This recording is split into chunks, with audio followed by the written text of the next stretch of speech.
Part 2, Chapter 1 of 20,000 Leagues Under the Sea, An Underwater Tour of the World by Jules Verne. Part 2, Chapter 1, The Indian Ocean. Now we begin the second part of this voyage under the seas. The first ended in that moving scene at the Coral Cemetery, which left a profound impression on my mind. And so Captain Nemo would live out his life entirely in the heart of this immense sea, and even his grave lay ready in its impenetrable depths. There the last sleep of the Nautilus's occupants, friends bound together in death as in life, would be disturbed by no monster of the deep. No man either, the captain had added. Always that same fierce, implacable defiance of human society. As for me, I was no longer content with the hypotheses that satisfied Conseil. That fine lad persisted in seeing the Nautilus's commander as merely one of those unappreciated scientists who repay humanity's indifference with contempt. For Conseil, the captain was still a misunderstood genius who, tired of the world's deceptions, had been driven to take refuge in this inaccessible environment where he was free to follow his instincts. But to my mind, this hypothesis explained only one side of Captain Nemo. In fact, the mystery of that last afternoon when we were locked in prison and put to sleep, the captain's violent precaution of snatching from my grasp the spyglass poised to scour the horizon, and the fatal wound given that man during some unexplained collision suffered by the Nautilus, all led me down a plain trail. No, Captain Nemo wasn't content simply to avoid humanity. His fearsome submersible served not only his quest for freedom, but also, perhaps, it was used in Lord knows what schemes of dreadful revenge. Right now, nothing is clear to me. I still glimpse only glimmers in the dark, and I must limit my pen, as it were, to taking dictation from events. But nothing binds us to Captain Nemo. He believes that escaping from the Nautilus is impossible. We are not even constrained by our word of honor. No promises fetter us. We're simply captives, prisoners masquerading under the name guests for the sake of everyday courtesy. Even so, Ned Land hasn't given up all hope of recovering his freedom. He's sure to take advantage of the first chance that comes his way. No doubt I will do likewise. And yet I will feel some regret at making off with the Nautilus's secrets so generously unveiled for us by Captain Nemo. Because ultimately, should we detest or admire this man? Is he the persecutor or the persecuted? In all honesty, before I leave him forever, I want to finish this underwater tour of the world, whose first stages have been so magnificent. I want to observe the full series of these wonders gathered under the seas of our globe. I want to see what no man has seen yet, even if I must pay for this insatiable curiosity with my life. What are my discoveries to date? Nothing, relatively speaking, since so far we've covered only 6,000 leagues across the Pacific. Nevertheless, I'm well aware that the Nautilus is drawing near to populated shores, and if some chance for salvation becomes available to us, it would be sheer cruelty to sacrifice my companions to my passion for the unknown. I must go with them, perhaps even guide them. But will this opportunity ever arise? The human being, robbed of his free will, craves such an opportunity, but the scientist, forever inquisitive, dreads it. That day, January 21, 1868, the chief officer went at noon to take the sun's altitude. I climbed onto the platform, lit a cigar, and watched him at work. It seemed obvious to me that this man didn't understand French, because I made several remarks in a loud voice that were bound to provoke him to some involuntary show of interest had he understood them, but he remained mute and emotionless. While he took his sights with his sextant, one of the Nautilus's sailors, that muscular man who had gone with us to Crespo Island during the first underwater excursion, came up to clean the glass panes of the beacon. I then examined the fittings of this mechanism, whose power was increased 100-fold by biconvex lenses that were designed like those in a lighthouse and kept its rays productively focused. This electric lamp was so constructed as to yield its maximum illuminating power. In essence, its light was generated in a vacuum, ensuring both its steadiness and intensity. Such a vacuum also reduced wear on the graphite points between which the luminous arc expanded. This was an important savings for Captain Nemo, who couldn't easily renew them. But under these conditions, wear and tear were almost non-existent. When the Nautilus was ready to resume its underwater travels, I went below again to the lounge. The hatches closed once more, and our course was set, due west. We then plowed the waves of the Indian Ocean, vast liquid plains with an area of 550 million hectares, whose waters are so transparent it makes you dizzy to lean over their surface. There the Nautilus generally drifted at a depth between 100 and 200 meters. It behaved in this way for some days. To anyone without my grand passion for the sea, these hours would surely have seemed long and monotonous. But my daily strolls on the platform where I was revived by the life-giving ocean air, the sights in the rich waters beyond the lounge windows, the books to be read in the library, and the composition of my memoirs, took up all my time and left me without a moment of weariness or boredom.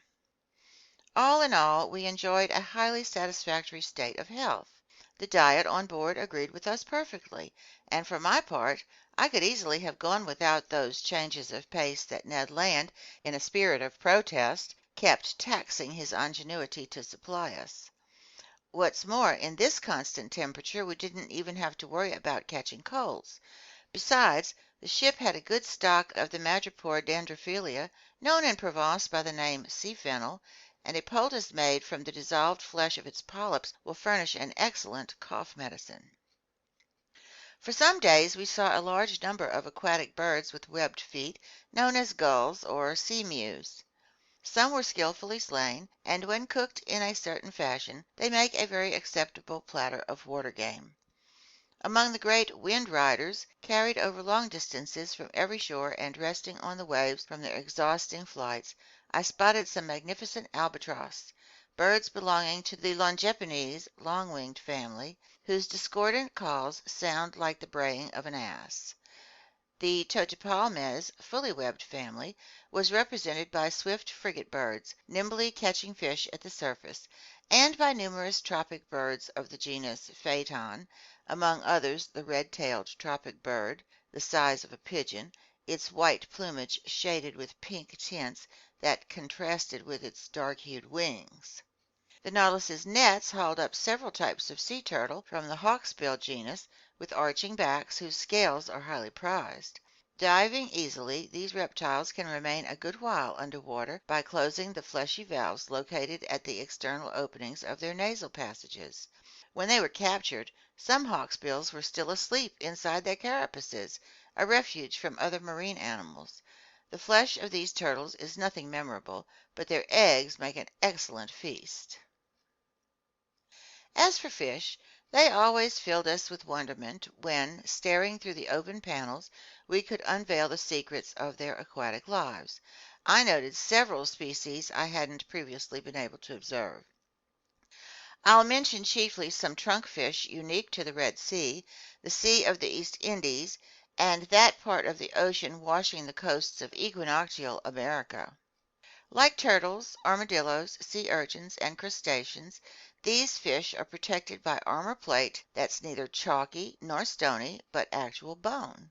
Sometimes this armor takes the shape of a solid triangle, sometimes that of a solid quadrangle. Among the triangular type, I noticed some half a decimeter long, with brown tails, yellow fins, and wholesome, exquisitely tasty flesh. I even recommend that they be acclimatized to fresh water. a change, incidentally, that a number of saltwater fish can make with ease. I'll also mention some quadrangular trunkfish, topped by four large protuberances along the back, trunkfish sprinkled with white spots on the underside of the body, which make good house pets like certain birds, boxfish armed with stings formed by extensions of their bony crusts, and whose odd grunting has earned them the nickname sea pigs. Then some trunkfish known as dromedaries, with tough, leathery flesh and big conical humps. From the daily notes kept by Mr. Conseil, I also retrieved certain fish from the genus Tetradon, unique to these seas: southern puffers with red backs and white chests, distinguished by three lengthwise rows of filaments, and jugfish 7 inches long, decked out in the brightest colors. Then, as specimens of other genera, blowfish resembling a dark brown egg, furrowed with white bands and lacking tails; globefish, genuine porcupines of the sea, armed with stings and able to inflate themselves until they look like a pincushion bristling with needles; seahorses common to every ocean; flying dragonfish with long snouts and highly distended pectoral fins shaped like wings, which enable them, if not to fly, at least to spring into the air; spatula-shaped paddlefish whose tails are covered with many scaly rings; snipefish with long jaws, excellent animals 25 centimeters long and gleaming with the most cheerful colors; bluish-gray dragon nets with wrinkled heads; myriads of leaping blennies with black stripes and long pectoral fins, gliding over the surface of the water with prodigious speed; delicious sailfish that can hoist their fins in a favorable current like so many unfurled sails; splendid nursery fish on which nature has lavished yellow, azure, silver, and gold; yellow mackerel with wings made of filaments; bullheads forever spattered with mud, which make distinct hissing sounds; sea robins whose livers are thought to be poisonous; ladyfish that can flutter their eyelids; finally, archerfish with long tubular snouts, real ocean-going fly-catchers, armed with a rifle unforeseen by either Remington or Chesapeake. It slays insects by shooting them with a simple drop of water. From the 89th fish genus in Laccipede's system of classification, belonging to his second subclass of bony fish, characterized by gill covers and a bronchial membrane, I noted some scorpionfish whose heads are adorned with stings and which have only one dorsal fin. These animals are covered with small scales or have none at all, depending on the subgenus to which they belong. The second subgenus gave us some didactylous specimens, 3 or 4 decimeters long, streaked with yellow, their heads having a phantasmagoric appearance. As for the first subgenus, it furnished several specimens of that bizarre fish aptly named toadfish, whose big head is sometimes gouged with deep cavities, sometimes swollen with protuberances, bristling with stings and strewn with nodules. It sports hideously irregular horns. Its body and tail are adorned with callocytes. Its stings can inflict dangerous injuries. It's repulsive and horrible. From January 21 to the 23rd, the Nautilus traveled at a rate of 250 leagues in 24 hours, hence 540 miles at 22 miles per hour. If, during our trip, we were able to identify these different varieties of fish, it's because they were attracted by our electric light and tried to follow alongside. But most of them were outdistanced by our speed and soon fell behind. Temporarily, however, a few managed to keep pace in the Nautilus's waters. On the morning of the 24th, in latitude 12 degrees 5 minutes south and longitude 94 degrees 33 minutes, we raised Keeling Island, a madreporic upheaving planted with magnificent cocoanut trees, which had been visited by Mr. Darwin and Captain Fitzroy. The Nautilus cruised along a short distance off the shore of this desert island.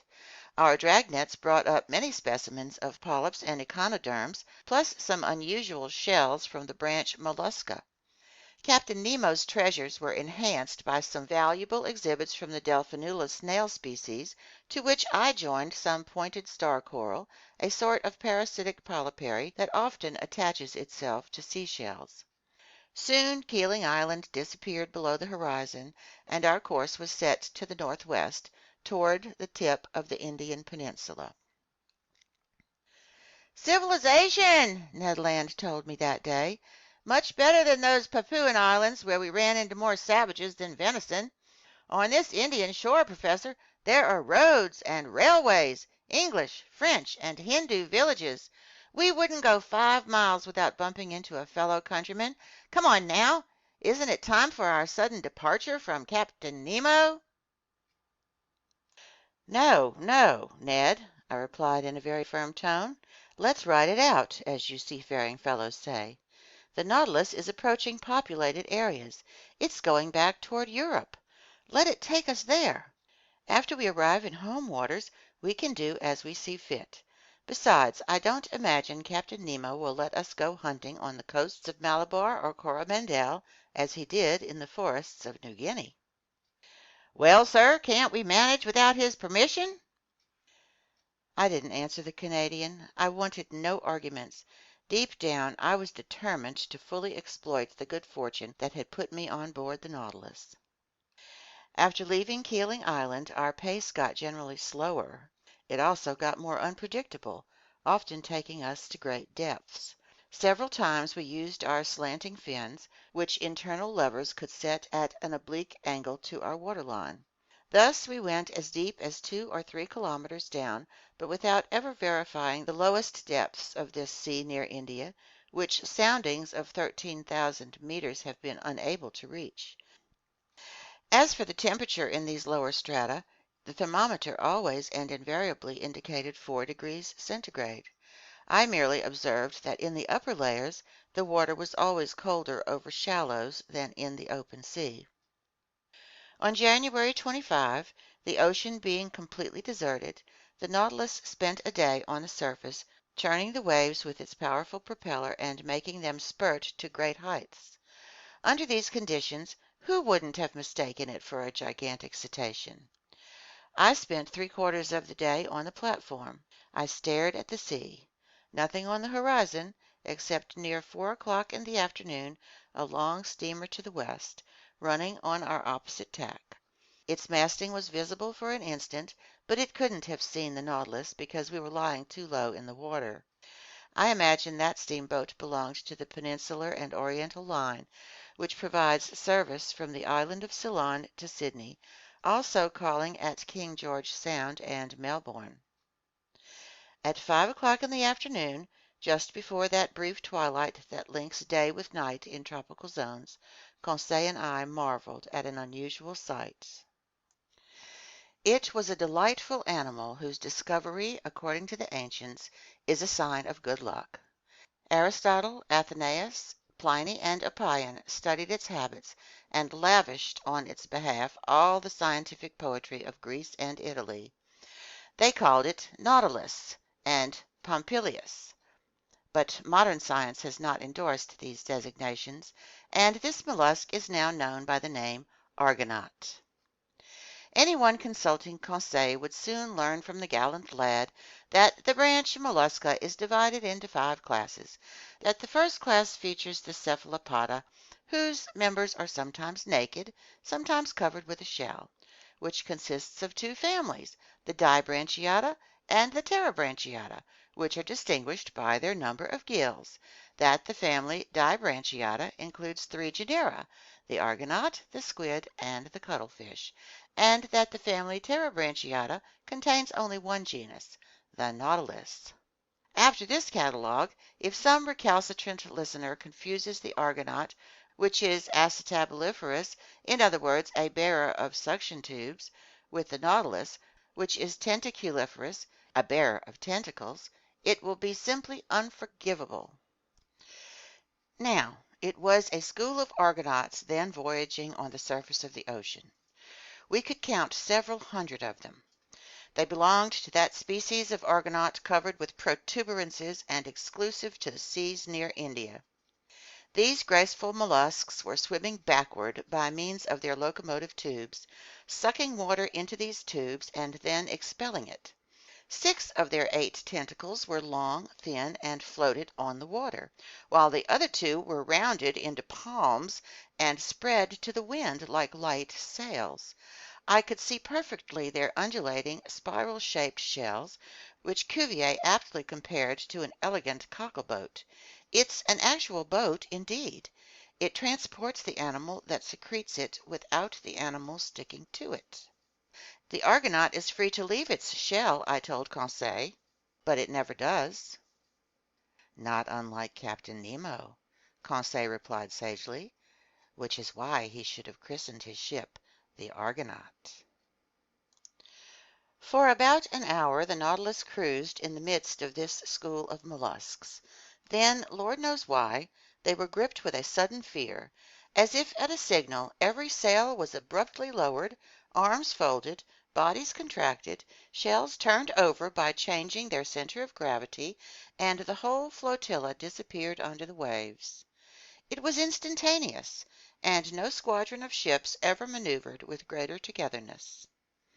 Just then night fell suddenly, and the waves barely surged in the breeze, spreading placidly around the Nautilus's side plates.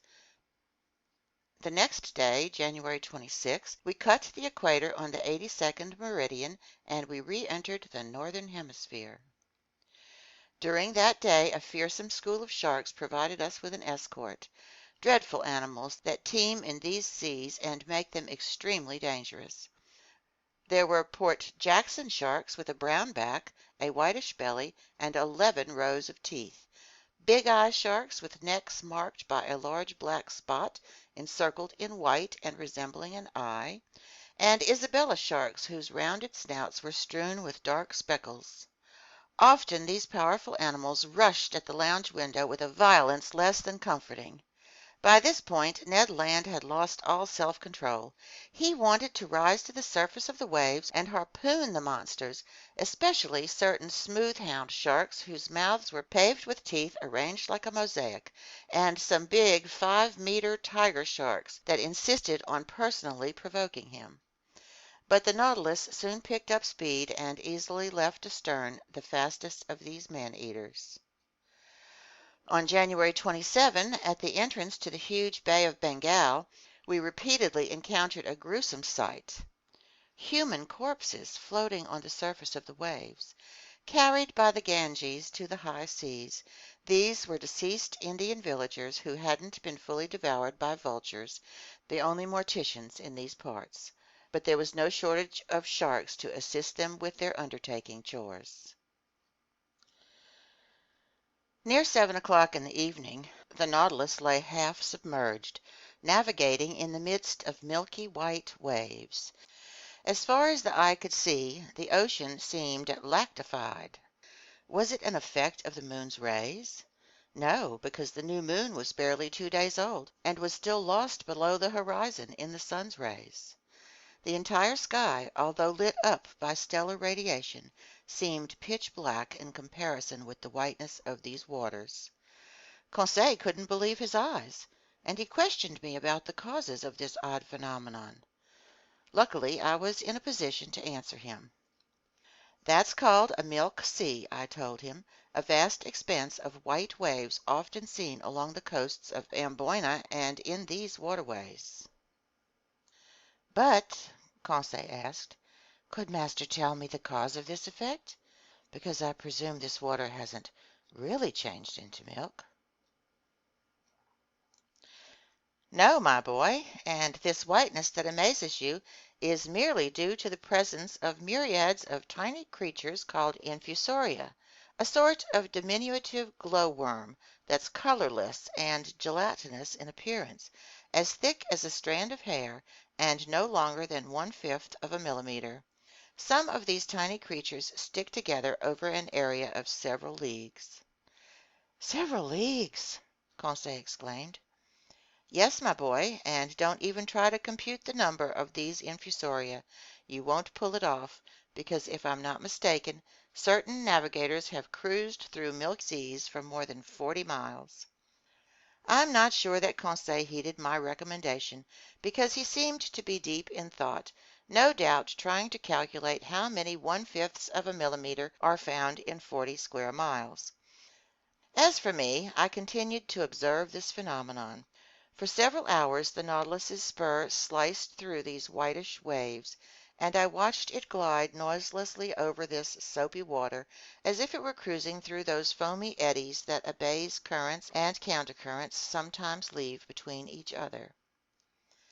Near midnight the sea suddenly resumed its usual hue, but behind us, all the way to the horizon, the skies kept mirroring the whiteness of those waves, and for a good while seemed imbued with the hazy glow of an aurora borealis. End of Part 2, Chapter 1.